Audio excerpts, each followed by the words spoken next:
So, hello students. Today we are trying to cover a topic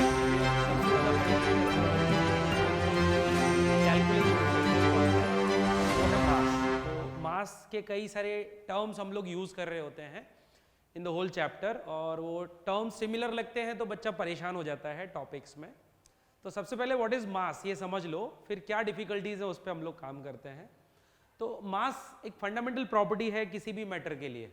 It is a fundamental property. Remember this. It is a fundamental property, and it is amount of quantity of matter in that body.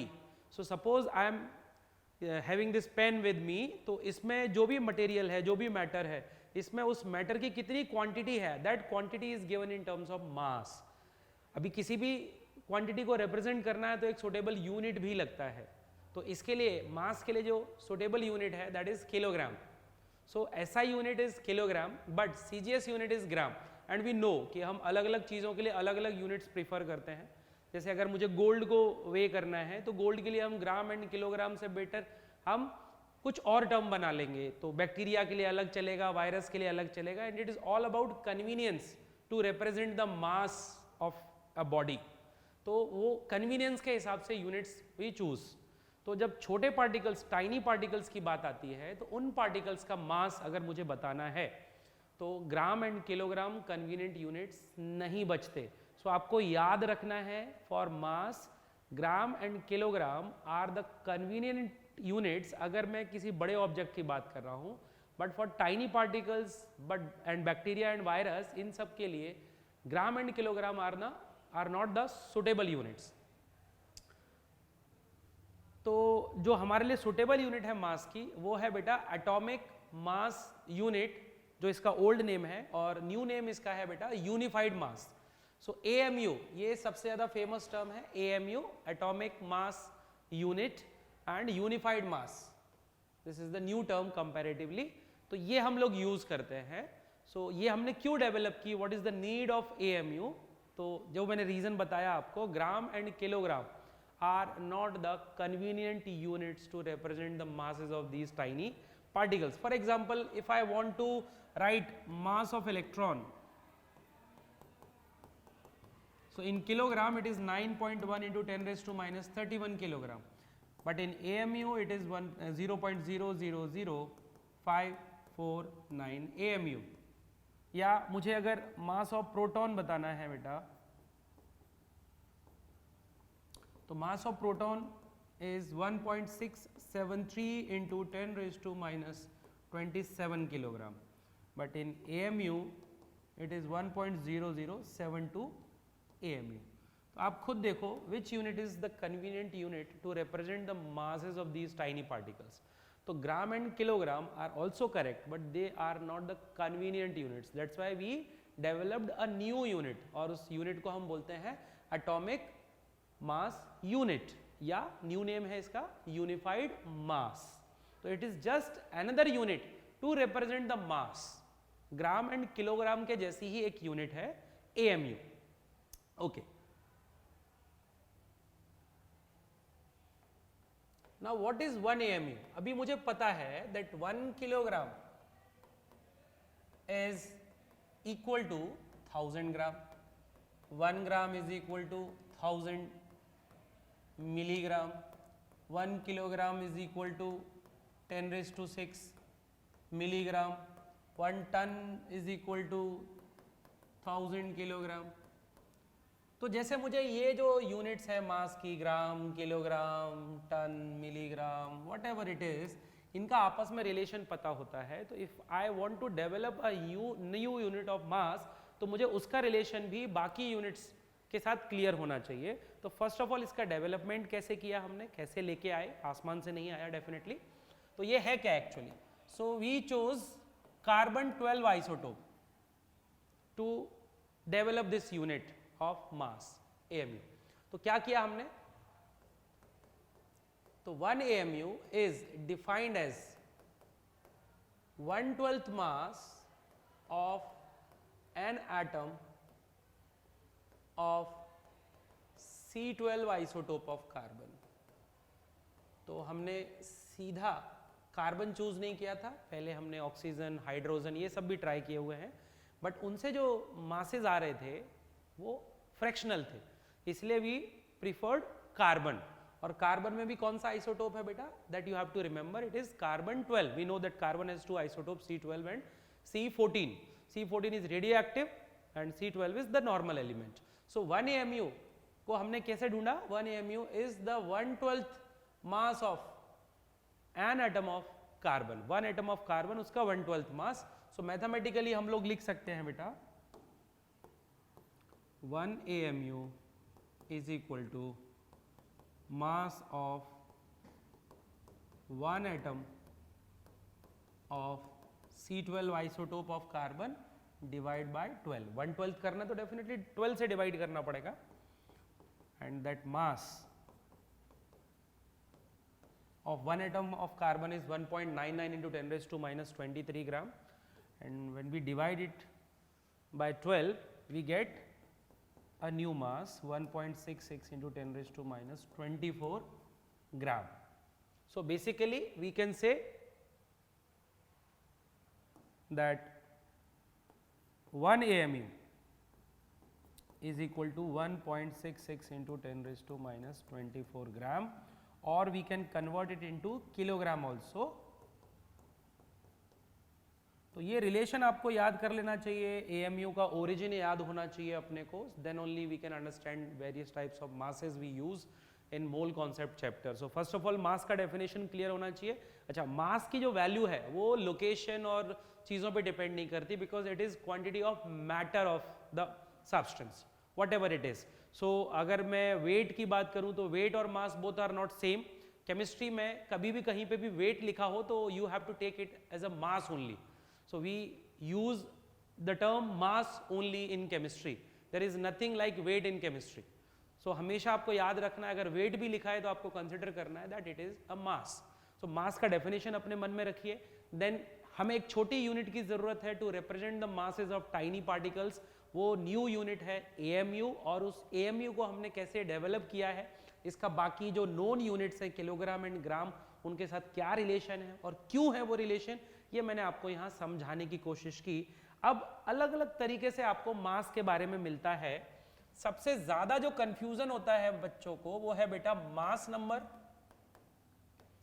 And atomic मास के बीच में।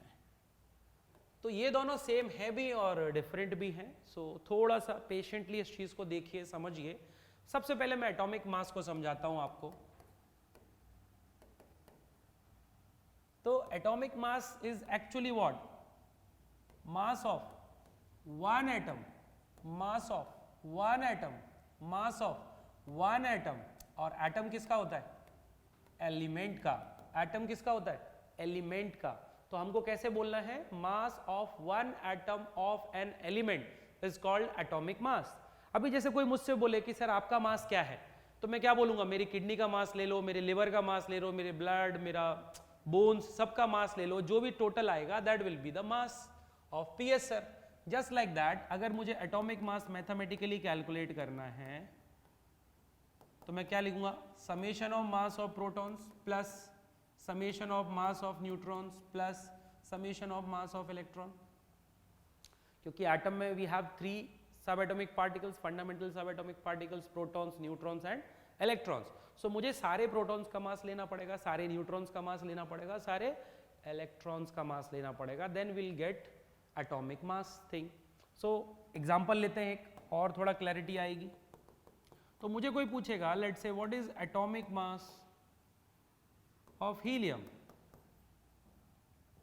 आपने जहां जो भी पढ़ा है वो गलत नहीं पढ़ा है, बट इसको बहुत ध्यान से देखना है और सुनना है और समझना है, then we can relate 2 different terms और उनमें सिमिलैरिटी क्या है वो भी आपको समझेगा, डिफरेंस क्या है वो भी समझेगा। क्योंकि ये सब में मास टर्म यूज करता है तो कई बार हम लोग कंफ्यूज्ड हो जाते हैं। So atomic mass of helium अगर मुझे कैलकुलेट करना है, and we know that helium atom has 2 protons, 2 neutrons and 2 electrons. So मैं क्या लिख सकता हूं, 2 times mass of protons plus 2 times mass of neutrons plus 2 times mass of electrons. But क्या ये करना बार बार कन्वीनियंस देगा आपको, करके भी देख लेते हैं। चलो 2 टाइम्स मास ऑफ प्रोटॉन कितना होता है 1.673 into 10⁻⁻24 gram. Mass of neutron कितना होता है 1.675 into 10⁻⁻24 gram. While mass of electron कितना होता है बेटा 2 टाइम्स 9.1 इंटू 10⁻28 ग्राम। 10⁻31 होता है इन किलोग्राम। इसका सम करेंगे तो मुझको कोई ना कोई मास मिल जाएगा इन ग्राम। वॉट एवर इट इज, मुझे आंसर से मतलब नहीं है, बस मैं ये समझाना चाह रहा हूँ कि एटॉमिक मास को फंडामेंटली मुझे कैसे निकालना चाहिए, इस तरीके से कि मैं सारे प्रोटॉन्स, सारे न्यूट्रॉन्स और सारे इलेक्ट्रॉन्स का मास लेके उनका एडिशन कर दूंगा, मुझे एटम का मास मिल जाएगा। अब ये जो भी आएगा इसको यहीं पे छोड़ते हैं, अभी मैं आपको मास नंबर की तरफ लेके जाता हूँ। What is mass number? अच्छा, थोड़ी देर के लिए भूल जाइए कि मास नंबर में मास का कोई मीनिंग है। Take it as a simple term कि कोई टर्म है, बिल्ली बोल दिया हमने या फैन बोल दिया, वट एवर इट इज। तो मास नंबर एक्चुअली क्या है?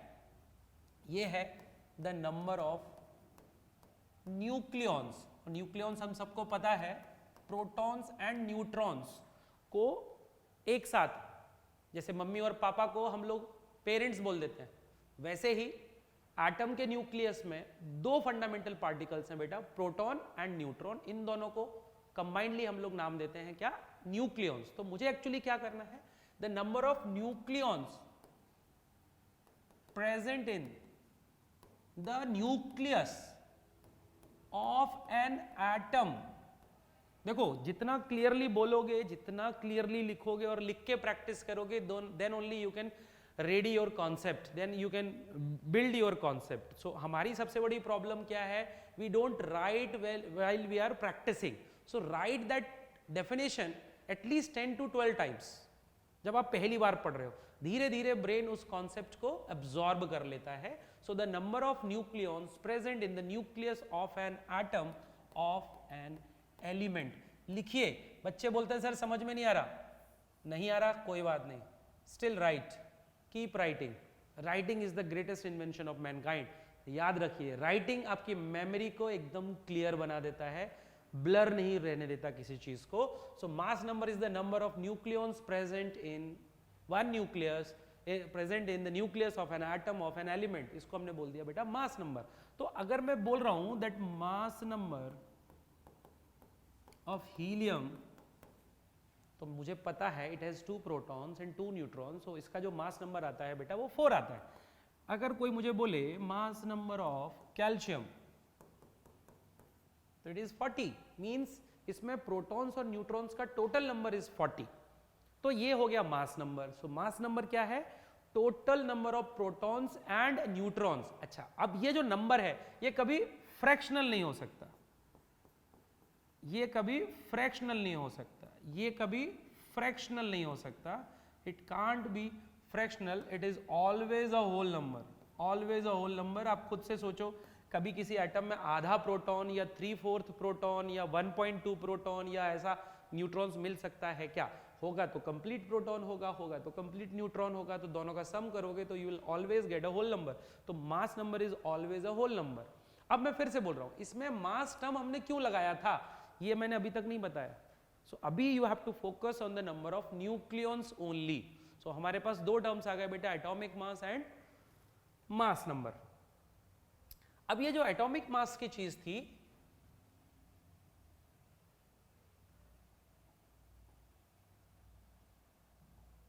ये जो एटॉमिक मास की चीज थी बेटा, ये जो भी हम कैलकुलेट करेंगे,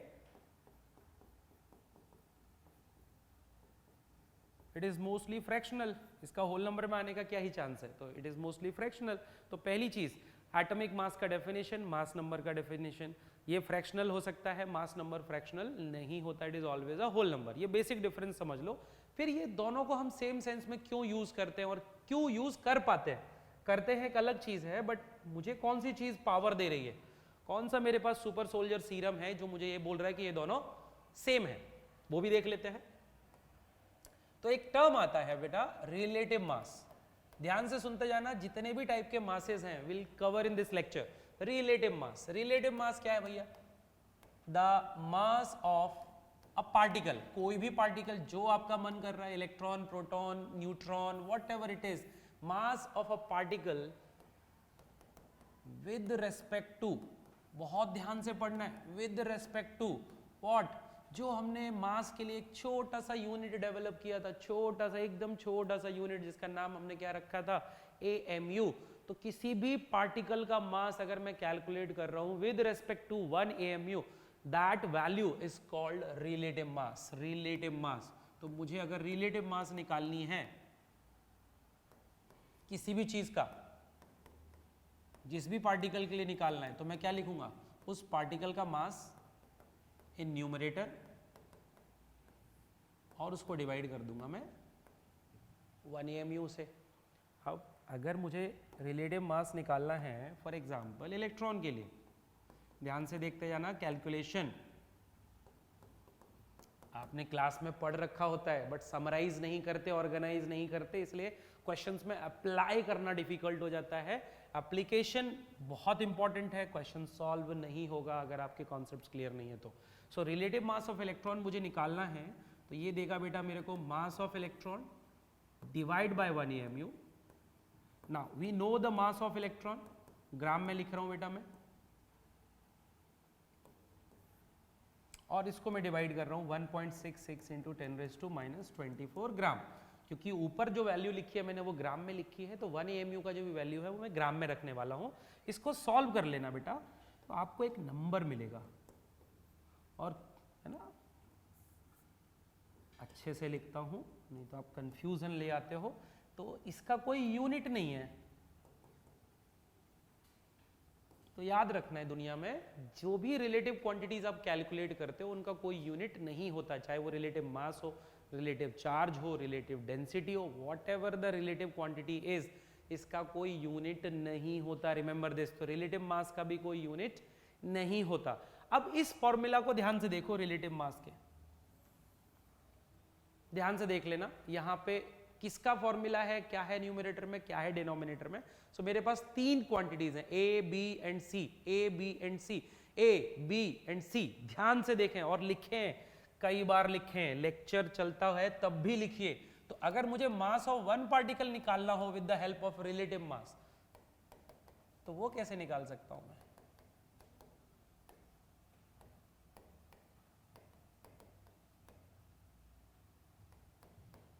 मैथमेटिकली मैं लिख सकता हूं बेटा that mass of one particle, mass of one particle, mass of one particle is equal to relative mass, relative mass, relative mass times 1 AMU, relative mass times 1 AMU। तो अगर मुझे इसको ही रिवर्स करना होता है लेट से, और मुझे कोई बोलेगा what is mass of 1 electron, तो मैं लिख सकता हूं relative mass of electron which is 0.000549 into 1 AMU, और ये बन जाता है मेरा। ये ध्यान से देखते जाना, कैलकुलेशन बहुत इंपॉर्टेंट है, ये आपका कॉन्सेप्ट का बेस बना के देगा मास का। सो ये मेरा मिल गया मास ऑफ इलेक्ट्रॉन।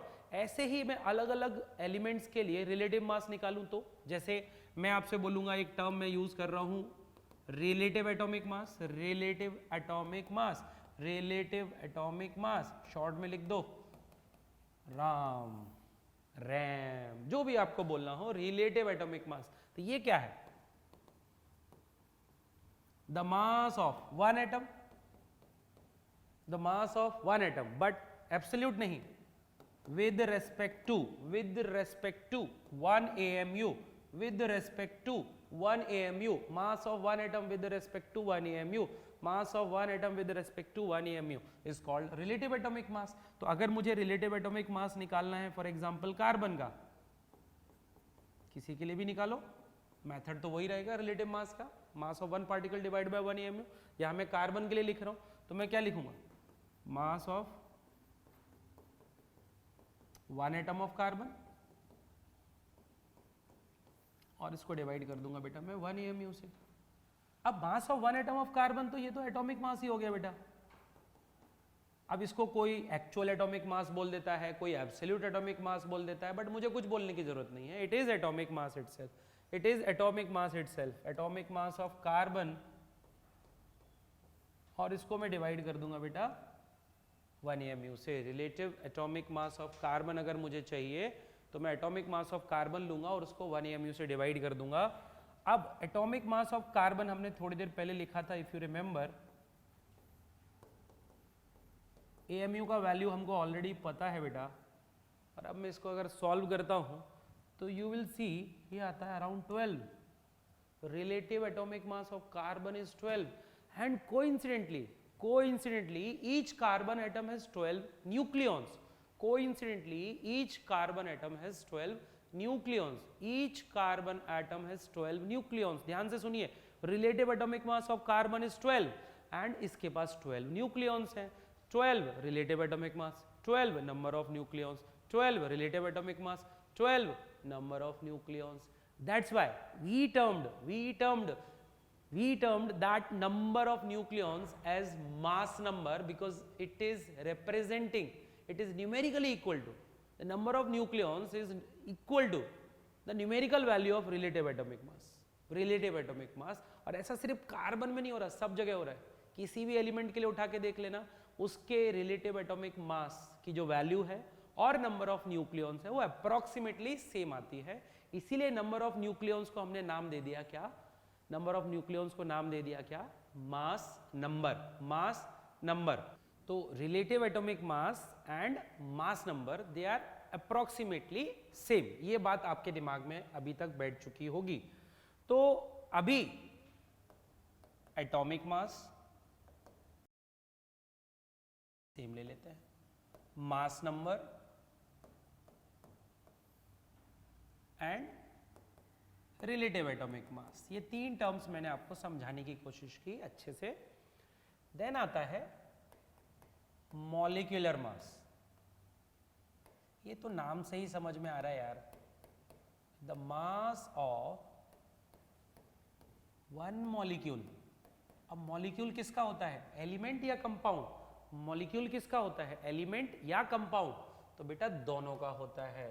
तो हमें लिखना है of a substance. We know कि सब्सटेंस में दोनों चीजें इंक्लूडेड है, एलिमेंट भी एंड कंपाउंड भी. एलिमेंट भी एंड कंपाउंड भी. तो the mass of one molecule of a substance, तो कोई भी सब्सटेंस आप ले आओ, उसके एक मॉलिक्यूल के मास को मैं क्या बोल सकता हूं बेटा? मॉलिक्यूलर मास. Molecular mass.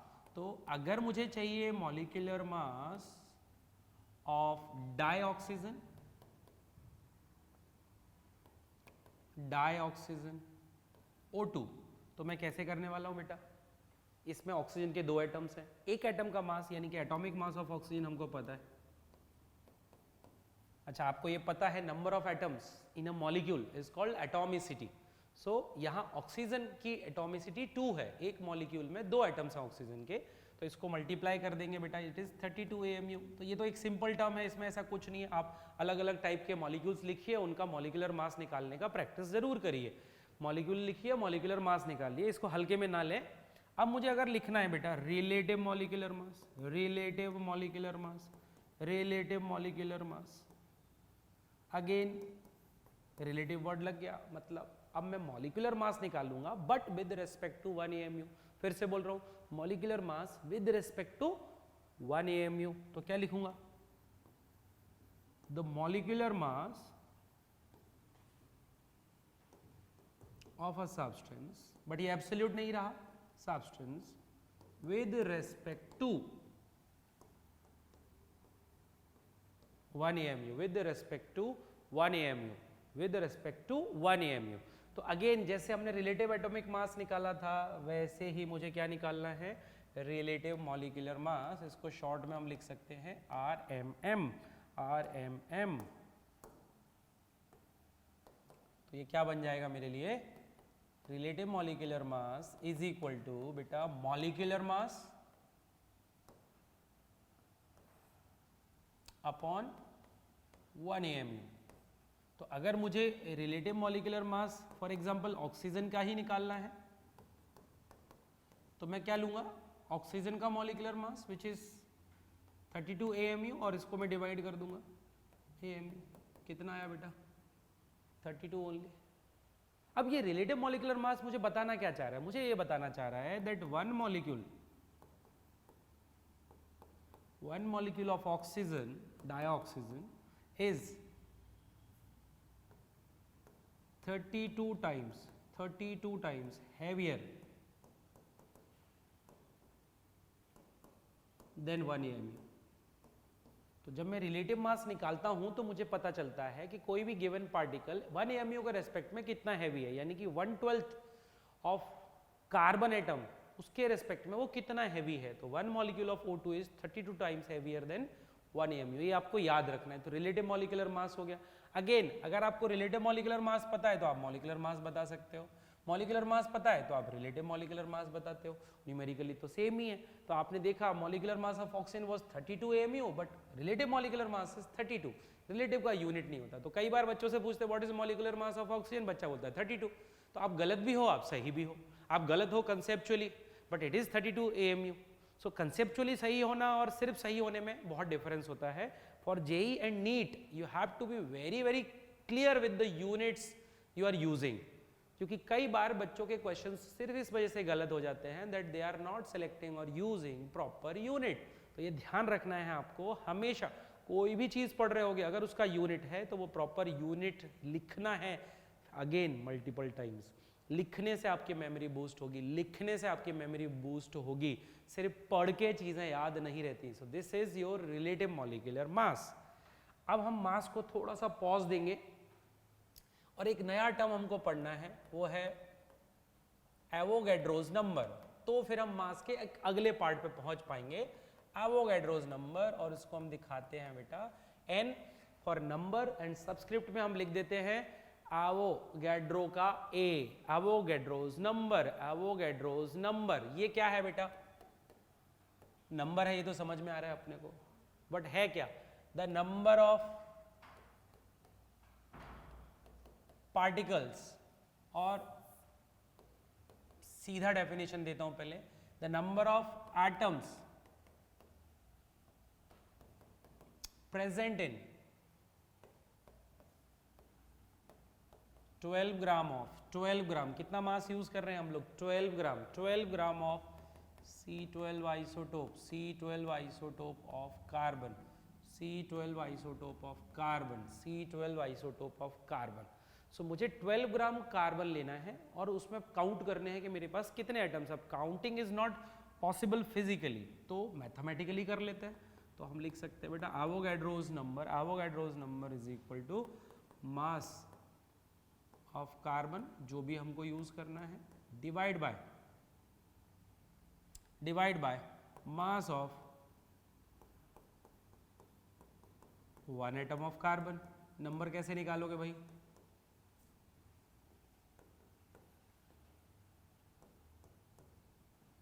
नंबर कैसे निकालेंगे हम लोग? नंबर निकलेगा टोटल मास को डिवाइड करेंगे मास ऑफ 1 पार्टिकल से, टोटल मास को डिवाइड करेंगे मास ऑफ 1 पार्टिकल से। तो टोटल मास जो हमने ऑप्ट किया है वो है 12 gram. Mass of 1 atom of carbon is 1.99 into 10⁻⁻23 gram, 10⁻⁻23 gram. और इसको अगर हम सॉल्व करते हैं बेटा तो हमको मिलता है 6.022 into 10⁻23, 6.022 into 10⁻23। So this is your Avogadro's number, this is your Avogadro's number. जैसे मास के लिए हमको AMU की जरूरत पड़ी क्योंकि kilogram and gram are not the convenient units, ऐसे ही अगर मुझे पार्टिकल्स का नंबर लिखना है तो मिलियन, बिलियन, क्वाड्रिलियन ये सब वर्क नहीं करता क्योंकि पार्टिकल्स बहुत ज़्यादा होते हैं। तो हमें एक सुटेबल नंबर चाहिए, जैसे डजन 12 को रिप्रेजेंट कर सकता है, मिलियन 10 लाख को रिप्रेजेंट कर सकता है, बिलियन है ना 100 मिलियन को, 1000 मिलियन को रिप्रेजेंट कर सकता है। Just like that Avogadro's number is a very large number.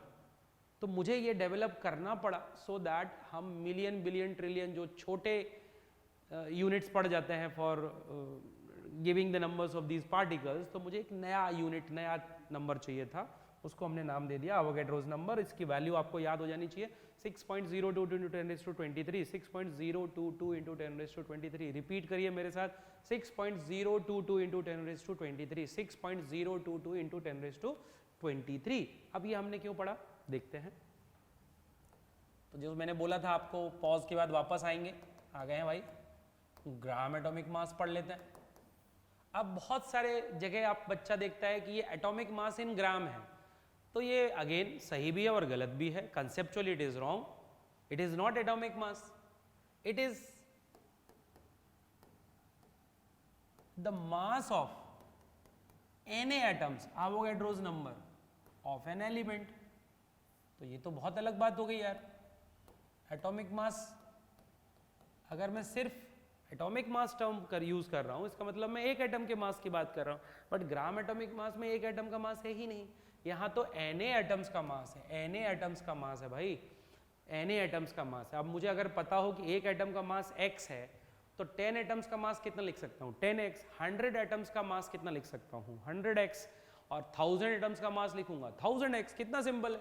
तो वैसे ही ग्राम एटॉमिक मास GAM, ये क्या बन जाएगा भैया, एक एटम का मास विच इज एटॉमिक मास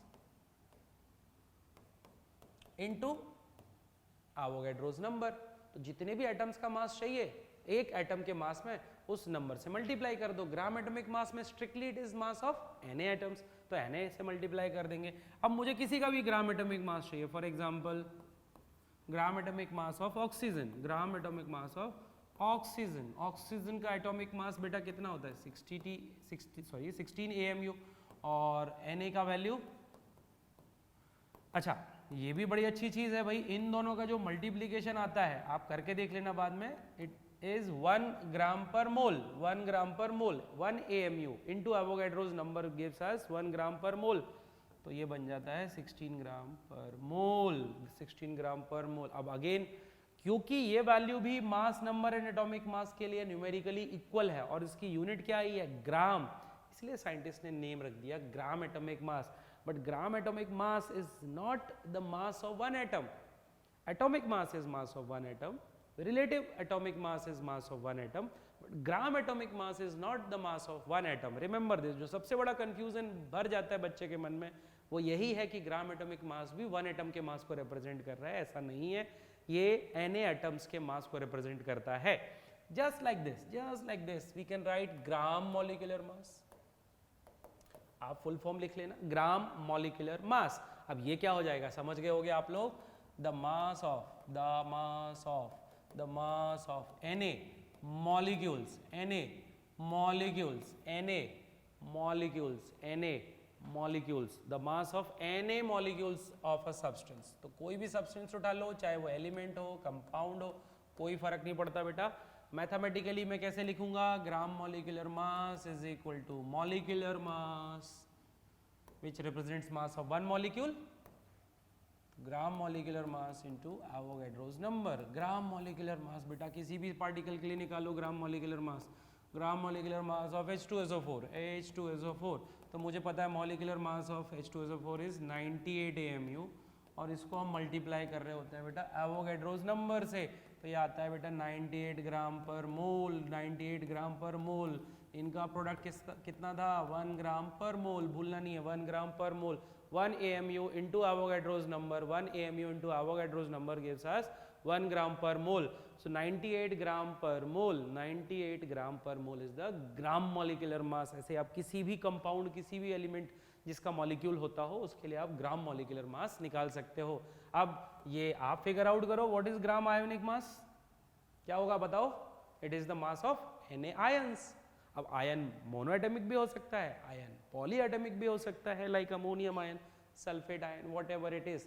तो ये कहानी थी थोड़ी सी मास की, और भी चलते हैं, अभी खत्म नहीं हुआ मेरे बच्चों, और भी चीजों पे चलते हैं। एक टर्म और आप पढ़ोगे बेटा, molar mass, molar mass, molar mass, molar mass. अब नाम में ही सब कुछ लिखा हुआ है बेटा, मास ऑफ 1 मोल, मास ऑफ 1 मोल। 1 मोल में कितने पार्टिकल्स होते हैं, Na। 1 मोल में कितने पार्टिकल्स होते हैं, Na। Mass of 1 mole particles. अभी किसी भी चीज का मोलार मास निकालो, ये सिर्फ एलिमेंट या कंपाउंड के लिए रिस्ट्रिक्टेड नहीं है। जैसे ग्राम एटॉमिक मास रिस्ट्रिक्टेड है for atoms only, gram molecular mass is restricted to molecules only, gram ionic mass is restricted to ions only, but यहाँ मोलार मास में कोई रिस्ट्रिक्शन नहीं है, किसी का भी मोलार मास निकालो, मींस किसी के भी Na पार्टिकल्स का मास निकालो। फॉर एग्जांपल मुझे निकालना है मोलार मास ऑफ इलेक्ट्रॉन, तो मास ऑफ 1 इलेक्ट्रॉन लिख दूंगा विच इज 0.00549 AMU, और 1 मोल में जो पार्टिकल्स होते हैं वो Na ही होते हैं, तो Na से मल्टीप्लाई करूंगा, क्या मिलेगा मुझे, ग्राम पर मोल, ग्राम पर मोल। या फिर इसका मतलब क्या हुआ, मतलब समझो 1 मोल ऑफ इलेक्ट्रॉन्स, मतलब मैं मेरे हाथ में अगर Na इलेक्ट्रॉन्स उठा लूं, Na इलेक्ट्रॉन्स, कितना Na electrons, so 1 mole of electron weigh कितना 0.00549 ग्राम, या फिर मिलीग्राम में लिखना है तो मतलब रफली 0.55 मिलीग्राम। अब इतना मास तो पता ही नहीं चलेगा, तो Na इलेक्ट्रॉन्स का मास इज नेग्लिजिबल। किसी और का निकालते हैं बेटा, जिससे मुझे निकालना है लेट से molar mass of water. Water is a compound, और कंपाउंड का होता है बेटा मॉलिक्यूल, तो यहाँ पे 1 मॉलिक्यूल ऑफ वाटर का मास लिखूंगा मैं, और अगेन इसको कर दूंगा मल्टीप्लाई विद Na, तो ये बन गया मेरा 18 ग्राम पर मोल, 18 ग्राम पर मोल। अब समझो मोलार मास में किसी के लिए भी यूज कर सकता हूं, बट ग्राम एटॉमिक मास में स्ट्रिक्टली किसके लिए यूज कर सकता हूं, Na एटम्स के लिए। ग्राम मॉलिक्यूलर मास में किसके लिए यूज कर सकता हूं, strictly for Na molecules, and gram ionic mass में किसके लिए यूज कर सकता हूं, स्ट्रिक्टली Na आयंस। तो बहुत क्लियर डिस्टिंक्शन होना चाहिए आपके थॉट्स में, क्वेश्चंस के रीडिंग में, जो आप में कंफ्यूजन क्रिएट करती है कि भाई किसको क्या बोलना है। विद यूनिट्स, कौन यूनिटलेस है, जो रिलेटिव है वो यूनिटलेस है, चाहे कुछ भी हो, किसी भी टाइप का रिलेटिव मास निकाल रहे हो वो बेटा यूनिटलेस आएगा। ग्राम वाला जो भी यूज कर रहे हो, gram atomic mass, gram molecular mass, gram ionic mass, इसकी यूनिट क्या रहेगी, ग्राम पर मोल। मोलार मास की यूनिट है ग्राम पर मोल। एटॉमिक मास आप ग्राम में दिखाओ, किलोग्राम में दिखाओ, AMU में दिखाओ, दैट डजंट मैटर, बट हाँ अगर आप एटॉमिक मास को AMU में दिखा रहे हो तो ये न्यूमेरिकली इक्वल आता है किसके, मास नंबर के, यानी कि number of nucleons and atomic mass in AMU आर अप्रोक्सीमेटली सेम। सो ये ध्यान रखना है बेटा अपने को। ये हो गया मोलार मास। अब यहां से थोड़ा सा कंफ्यूजन क्रिएट होता है हमारे लिए, ये जो हम लिखते हैं बेटा 1 मोल। अब क्योंकि मोल में किसी के लिए भी यूज कर सकता हूं, मोल इज जेनेरिक टर्म्स। मोल बताता है quantity of matter containing Na particles, Na particles. अब किसी भी चीज के हों, किसी भी चीज के पार्टिकल्स हो, Na चाहिए। अगर मेरे पास Na मेरे पास मान लो कुछ भी ग्लास है, Na फैंस हैं, तो उनका जो अमाउंट रहेगा दैट इज 1 मोल। यहां पे जब मैं लिखता हूं ग्राम एटॉमिक मास, तो ये Na एटम्स का मास था, Na एटम्स का मास, Na एटम्स का मास। ग्राम मॉलिक्यूलर मास लिखिए, जितनी बार रिपीट करेंगे उतना बेटर। Na मॉलिक्यूल्स का मास, Na मॉलिक्यूल्स का मास। तो आपको ऐसे ही टर्म मिलते हैं, जैसे आपको कभी लिखा मिलेगा 2 ग्राम एटम ऑफ कार्बन। अब जो सबसे बड़ी गलती बच्चा करता है वो ये सोच लेता है कि वो 2 ग्राम कार्बन के साथ डील कर रहा है। नहीं, आप ध्यान से देखोगे बेटा तो ये 2 नंबर है, मतलब मैग्नीट्यूड हो गया, ये है पूरी यूनिट। तो हम जल्दी में 2 ग्राम पढ़ लेते हैं, जबकि पढ़ना क्या है, 2 को अलग पढ़ना और ग्राम एटम को अलग पढ़ना है। और ग्राम एटम का मतलब होता है बेटा मोल। ग्राम एटम का मतलब है मोल, बट किसका, एलिमेंट का, वो भी किस फॉर्म में, एटॉमिक फॉर्म में। आपको पता है कोई एलिमेंट एटॉमिक फॉर्म में भी मिल सकता है, कोई मॉलिक्यूलर फॉर्म में भी मिल सकता है। तो यहां पे मोल लेना है मुझे किसका, कार्बन का, और कार्बन मॉलिक्यूल तो बनाता नहीं है। तो यहां मेरा 2 ग्राम एटम ऑफ कार्बन लिखने का मेरा क्या मतलब हो गया, 2 mole of carbon, 2 mole of carbon, मतलब ये बन गया 24 ग्राम ऑफ कार्बन। अब सोचो कितना बड़ा ब्लेंडर होगा अगर आपने ध्यान नहीं दिया और कैलकुलेशंस में ग्राम एटम को साथ में ना पढ़ के आपने 2 ग्राम को साथ में पढ़ लिया। तो बच्चा क्या करता है, 2 ग्राम लेके क्वेश्चन को सॉल्व करता है, और एग्जामिनर ने एक परफेक्ट ट्रैप बिछाया हुआ होता है, ऑप्शंस भी उसी तरीके से सेट करके दे देता है कि वो ग्राम ही यूज कर लेता है। तो 2 मोल कार्बन लेने की जगह क्या ले लेते हैं हम लोग, 2 ग्राम। ऐसे ही मेरी राइटिंग पे मत जाना, कॉन्सेप्ट्स पे जाना। अगर मैं लिख रहा हूं 5 gram molecule of calcium carbonate, again same, ऐसे रीड नहीं करना है। कैसे रीड करना है, तो भैया जब पढ़ने बैठते हो नोट्स को तो HB पेंसिल से गोला बनाओ, किसको किसके साथ पढ़ना है, सर्कल करो चीज़ों को, स्ट्रेस डालो अपने ब्रेन पे कि क्या याद रखना है, किसके साथ पढ़ना है, ठीक है। सो 5 gram molecule of calcium carbonate का मतलब हो गया बेटा मेरे पास है 5 mole of calcium carbonate, 5 mole of calcium carbonate, 5 mole of calcium carbonate, 5 mole of calcium carbonate 5 मोल का मतलब कितना हो गया बेटा, molar mass of calcium carbonate is 100 ग्राम पर मोल, तो ये बन गया बेटा 500 ग्राम। अभी खुद सोचो कहाँ 5 ग्राम कहाँ 500 ग्राम, अब हम लेके चल रहे हैं 5 ग्राम और है एक्चुअली 500 ग्राम। ऐसे ही ग्राम आयन, अच्छा कभी कभी इसको भी वो ग्राम मोल लिख देता है, तो मतलब मोल ओनली, तो ये भी मोल है बट किसका, किसी भी सब्सटेंस का जो मॉलिक्यूलर फॉर्म में मिलता है। तो इस तरीके के जितने भी मिसकंसेप्शंस होते हैं पढ़ते पढ़ते आते हैं, ये क्वेश्चन सॉल्व करने से, क्वेश्चंस में मिस्टेक्स करने से समझ में आते हैं, थ्योरी पढ़ के उतना अच्छे से क्लैरिटी नहीं मिलती। तो अगर आप ये लेक्चर अच्छे से अटेंड कर रहे हो और सारी चीज़ें ठीक से नोट्स बना के प्रैक्टिस कर रहे हो, अब आपके पास जितने भी क्वेश्चंस आए, एटॉमिक मास, रिलेटिव एटॉमिक मास, मोलार मास, जितने भी, उसमें ध्यान से सारी चीज़ें अप्लाई करिए और आपके क्वेश्चंस रॉन्ग नहीं होंगे। साथ में मुझे ये भी बताइए कि अगला लेक्चर आपको किस टॉपिक पे चाहिए, तो हम उस टॉपिक पे लेक्चर प्रिपेयर करेंगे। बेस्ट ऑफ लक, पढ़ते रहिए, रिजल्ट हम लेके आके ही रहेंगे।